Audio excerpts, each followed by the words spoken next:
Three Kitchens, the home cooking podcast. I'm Heather Dyer. I'm here with my co-host, Sarah Somasundaram.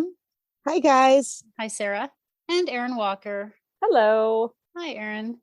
How's it going today, you guys? We're feeling pretty good. I was last night I was going through Instagram, and I follow a whole bunch of chefs, and apparently this is amazing new cookbook that's out called Mr. Jews in Chinatown. And it's by a guy named Brendan Jew. Apparently he has this amazing, very well-known restaurant in San Francisco that boasts Chinese American food. And he's apparently everybody wants to eat there. Everybody wants to cook like him. And so he has released this cookbook, and I was all excited. And I thought, should I get another cookbook to add to my collection? And then I went to read the review on it, and there was an interview with him. And he said that this book was meant for chefs. It's not meant for the home cook. So I was like, good thing I didn't get it. And he said, who says a cookbook has to be for home cooks? Sometimes they have to be for the people that can develop recipes in a restaurant.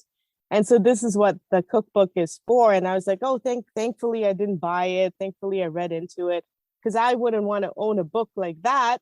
Isn't that every book you own? But I was just thinking of Dishoom.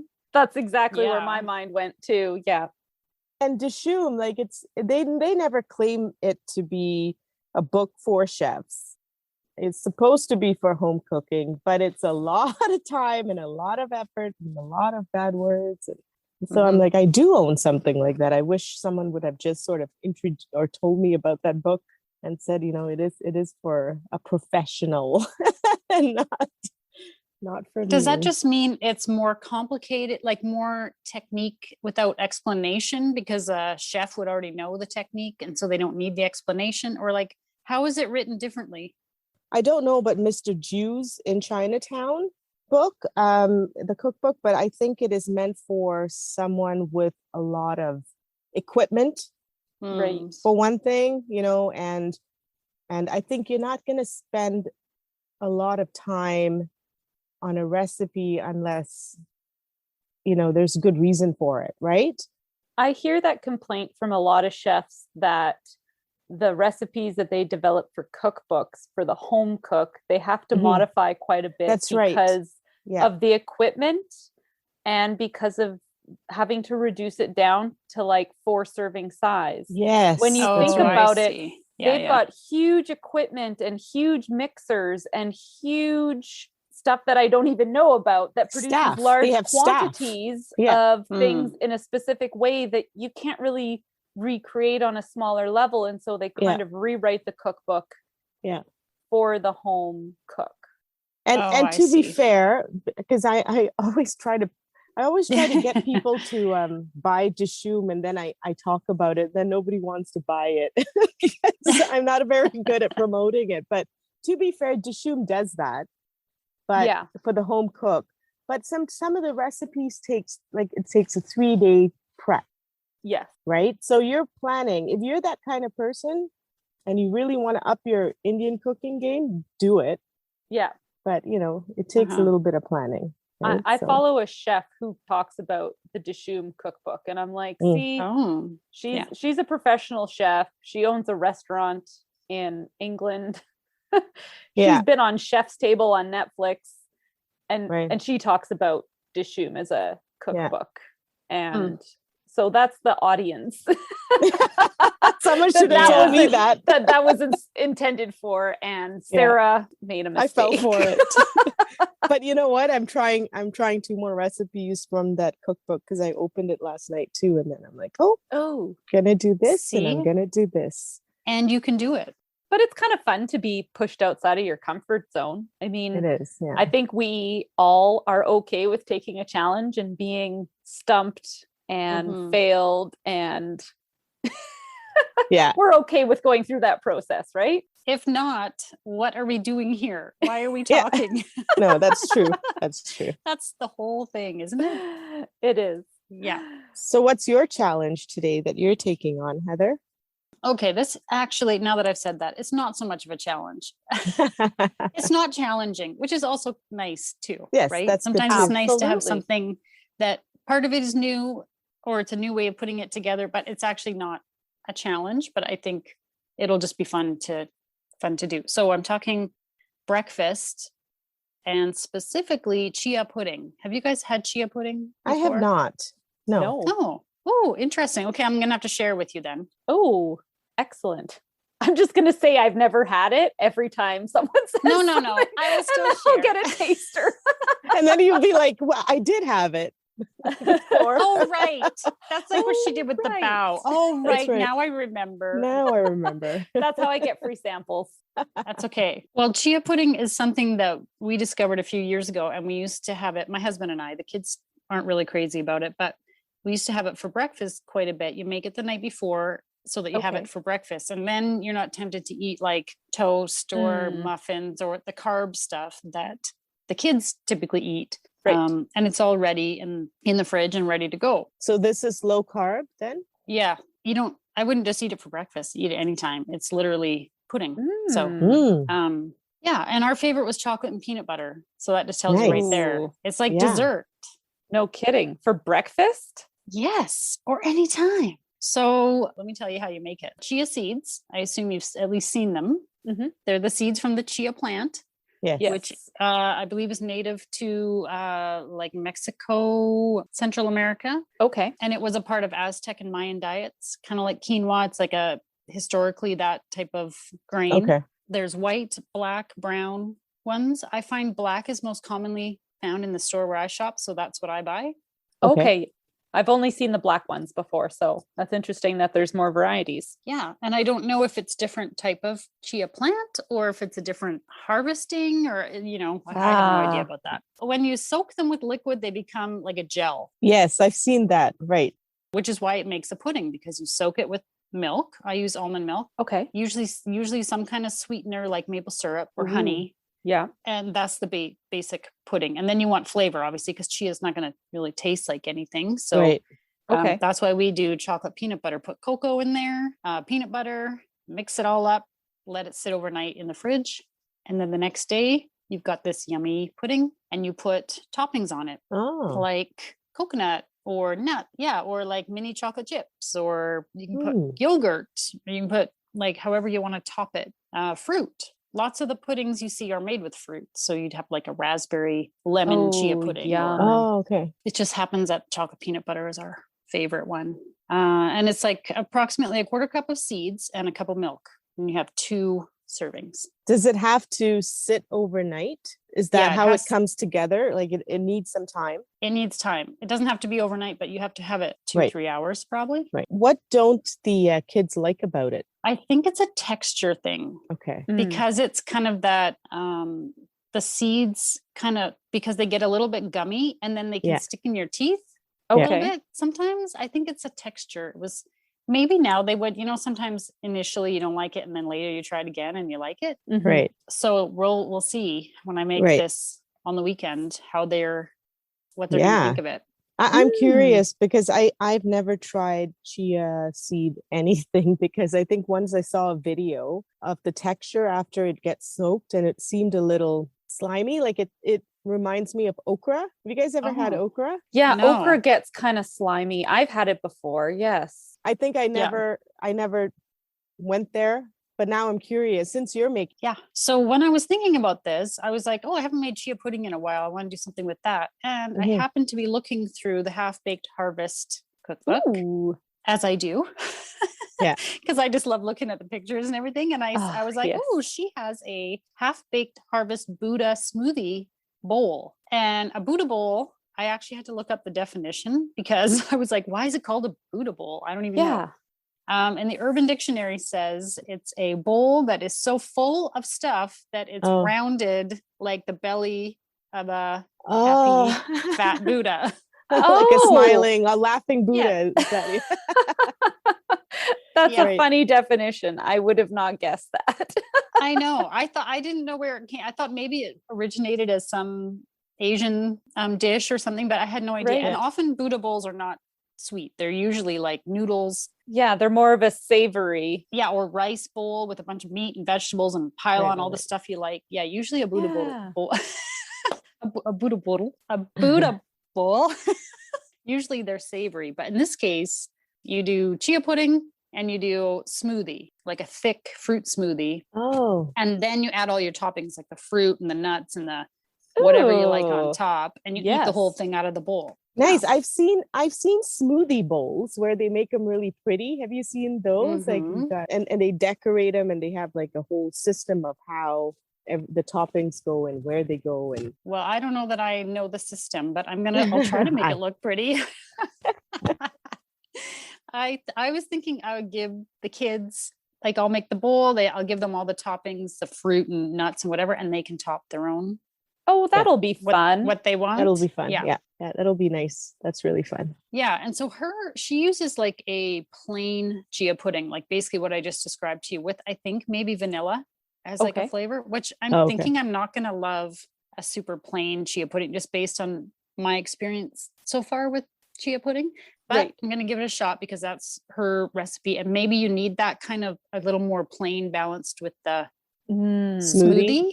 I don't know. I think it does have syrup and vanilla because you need some sweetener because otherwise it has like zero flavor. Right. That's why you always see chia puddings with like fruit or chocolate or spices, like a a chai flavored pudding, or there's anything you can imagine. Now, Tegan Gerard, the Half-Baked Harvest book, she also includes with her Buddha bowl a homemade granola. So I'm also going to make her granola.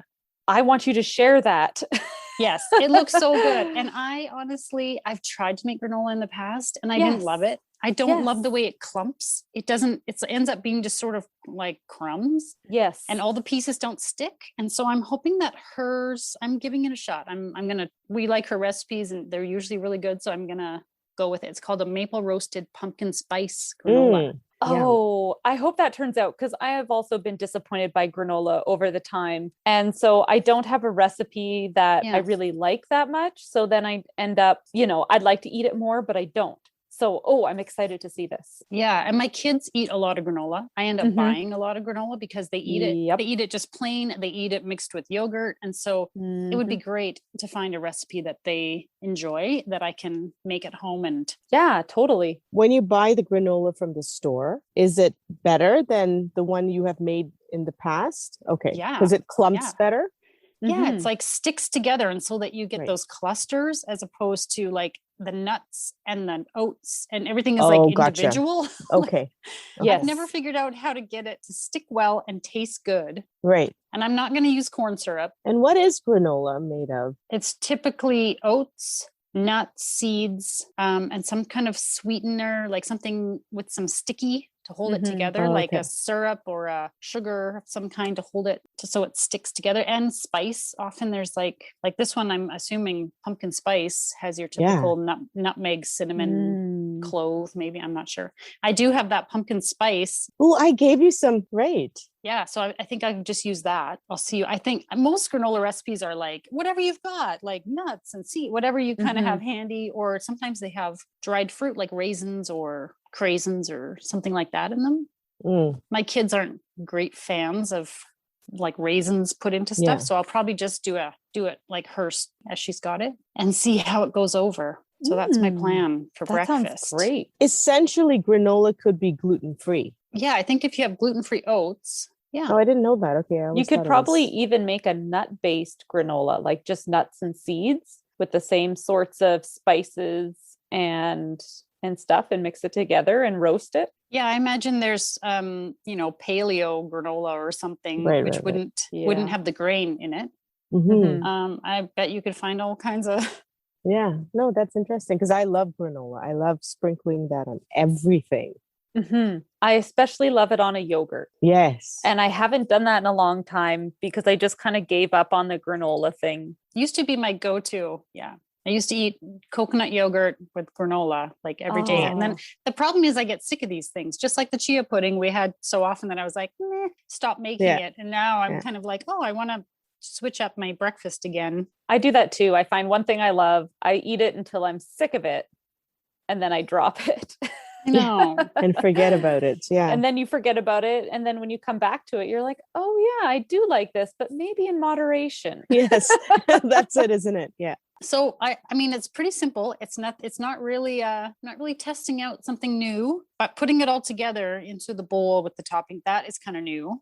Yeah. And it will be new for my family. We're not big on chia pudding, so we're going to see if we can convert them. Yes. And my husband actually said, well, can you make mine with the chocolate peanut butter pudding? Because he just, so I might maybe do a chocolate peanut butter with a banana smoothie or something. Oh, that'll be good. That was my next question, was what kind of smoothie are you making with it? So I was thinking berries, because a frozen berry or berry banana, that's usually the go-to smoothie around here. Do you make your smoothies with a milk or a yogurt or orange juice? Yeah, I usually put yogurt. And in this case, you don't want it too runny because you're going to eat it out of a bowl, right? So I'm going to follow her recipe just because that's what I kind of committed to. But I believe she doesn't do, I think she does milk, ice, and fruit. And the banana should thicken it really well, right? Yeah. And maybe instead of ice, I use a frozen banana or something, because I'm pretty sure I've got some in the freezer. Oh, yeah, that'd be a good way to get through the things frozen in my freezer too. Aha. Oh, that sounds excellent, Heather. Stay tuned. Yeah. I will share the pudding. I won't do a whole bowl for you because I'm not sure how a smoothie will transport. Oh, I look forward to it. Fantastic. Yeah, I look forward to it. A new breakfast idea. Yeah. And I feel like it's starting to feel like spring. We're having more sunshine, and it inspires me to think of things that are like, I don't want a hot bowl of oatmeal right now or whatever. Like, I feel like I want something, that freshness with the fruit, and they do look pretty. Like Sarah said, they can look really beautiful, and I kind of want to play around. And that's with the nice thing about having seasons, right? You get inspired by different foods depending on the weather. Okay. So I will make my smoothie Buddha bowl and my granola, and join us after the break to find out how it went. Sounds exciting. There's a whole lot of other stuff you can do with chia seeds, not just pudding. You can eat it raw or toasted. It can be processed into flour for baking. I've also made jam with chia as a thickener. Chia seeds are high in fiber, omega-3, protein, calcium, iron, potassium, and probably other good stuff I'm forgetting to mention. Join us on Instagram or Facebook and let us know how you eat chia seeds. So Heather, how did your breakfast meal turn out? My breakfast meal, my Buddha smoothie bowls. Buddha smoothie bowls. I had a couple of things I needed to do the night before. The chia pudding, because it has to sit, and the granola, just because it's a bit time consuming. So I made the granola first. I just followed the recipe, which is nuts, cooked quinoa, oats, coconut, pumpkin seeds, sesame seeds, hemp seeds, maple syrup, coconut oil, vanilla, and then some spices. And she has them kind of separated out, but I just used the pumpkin spice mix that I already had. And mix all that stuff together, lay it on a cookie sheet, bake it in the oven, and then bring it out, let it cool just a little bit, and then press it down like with a cup. Press it into the pan, and then let it cool completely. And that's how you get the clumping, is because it's pressed down. Right. Oh, I've never known that step before. That Me seems either. Like it was key. Perhaps this is the problem with my past granola attempts. However, I found, because it's quite a big recipe, it makes about 6 cups of granola. Oh, wow. It was quite a thick, like it was like right to the brim of my cookie sheet. So when I went to break it up after it had totally cooled, the outsides were good. The middle was a little moist still. So I think it was too thick. I think next time I would split it between 2 pans and do it like 2 batches. Okay. So that it gets crispier. And thanks for that recommendation for when I go to make it myself. Yes, exactly. Because after I crumbled it up and some of it was still a bit wet, I put it back in the oven for like 10 more minutes to try to really dry those bits. So I think it would have worked better in 2 pans. So try that when you do it and let me know how it works. Yes. But it was good. We really like it. I would definitely make it again. I was also a big fan of, I ate it last night, just out of the bag, like trail mix. Yeah, it was really good. Oh, it was so tasty. And I would have put like dried cranberries or raisins or something in it. When I eat it, I do that, but my kids don't like dried fruit in their granola, so I didn't bother mixing it in. Right.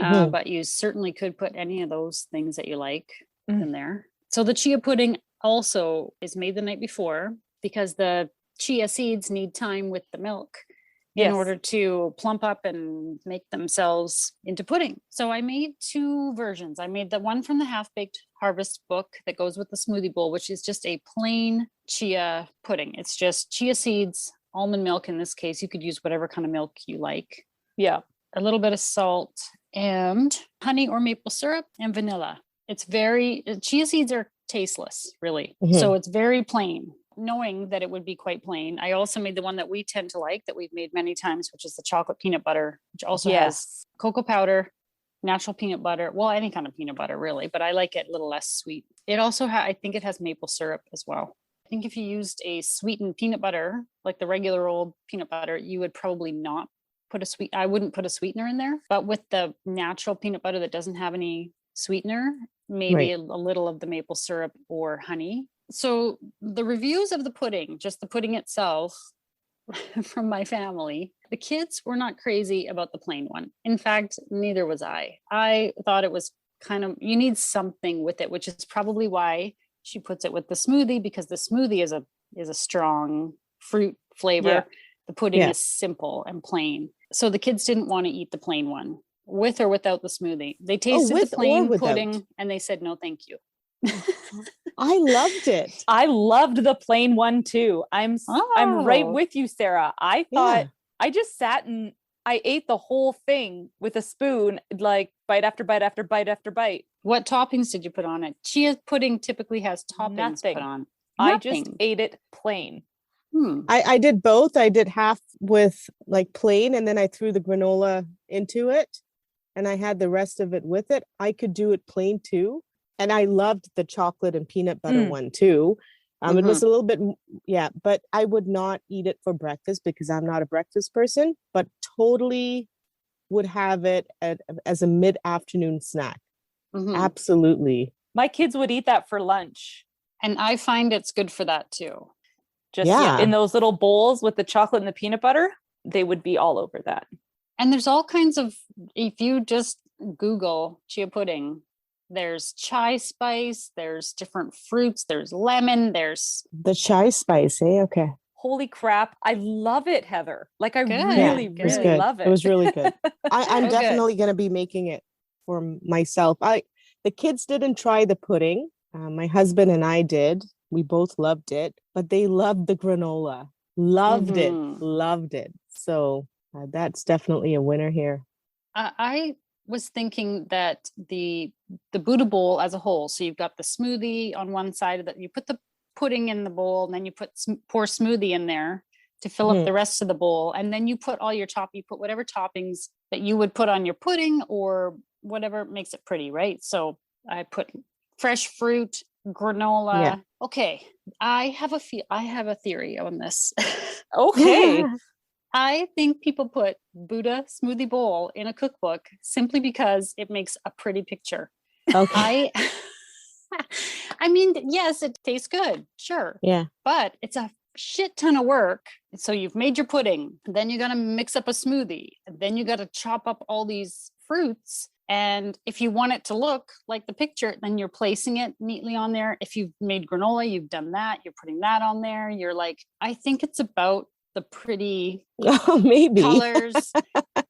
Honestly, I mean, yes, it's good. My family liked it. The one kid ate the chocolate peanut butter pudding with the fruit smoothie in his bowl and then put fruit on top. The other just went straight smoothie with no pudding and put fruit on top, and they both liked it. My husband ate both. With the chocolate peanut butter pudding, I made a banana smoothie for him. So it was like frozen bananas and almond milk, basically. He liked that. He ate both of them. And I was like so tired from prepping all this stuff and cutting up all this fruit and everything and making it look pretty for a picture that I was like, I'm not a big breakfast person either first thing in the morning. So I was like, you guys just eat it. I'll eat pudding later. I prefer the pudding with some toppings. Like I really like the chocolate peanut butter with like coconut and cashews on top, and that's it. I could do without the smoothie. I'm just curious with the chai flavored chia pudding, would you have to grind the spices into a powder? I'm not sure. I've never made it. Has anyone looked it up yet? Or I looked up a recipe. Yeah, you use a bunch of ground spices and just add them in. Okay. I would think because it sits overnight, that's, absorbed a little bit into the milk. Right. Like it's not just like dry spices in there. I have the one that I'm going to try this weekend. Maybe I'll send it to you, Sarah. Yeah. But it just has the chia seeds, milk, vanilla, cinnamon, cardamom, ginger, cloves, and then bananas and almond flakes. On top? The bananas and almond flakes or the topping? Yeah. So you layer it. So you put your chia pudding, you put your bananas, you put more chia pudding, and then on top you put your toasted almond flakes. Mm-hmm. So that's your presentation. Like you wouldn't do that until the next day. Make your pudding first. Don't put your bananas. Okay. Don't do the layering thing until the next day when it's set, because otherwise it'll all just mix together. Yeah. Yeah. I can't wait to eat more.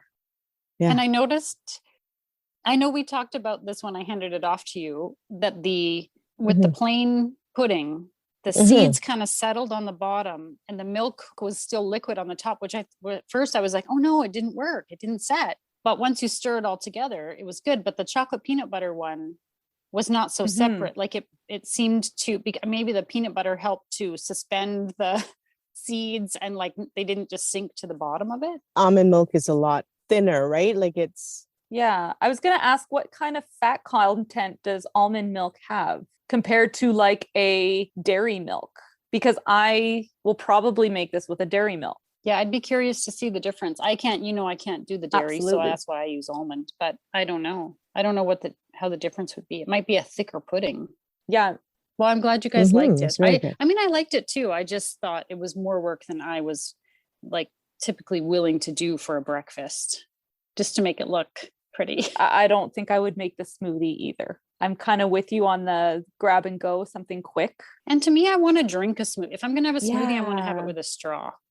I didn't really get the spooning a smoothie out of a bowl. It just seemed kind of strange to me, but maybe but I think that's a trend. I'm discovering things about myself. Yeah.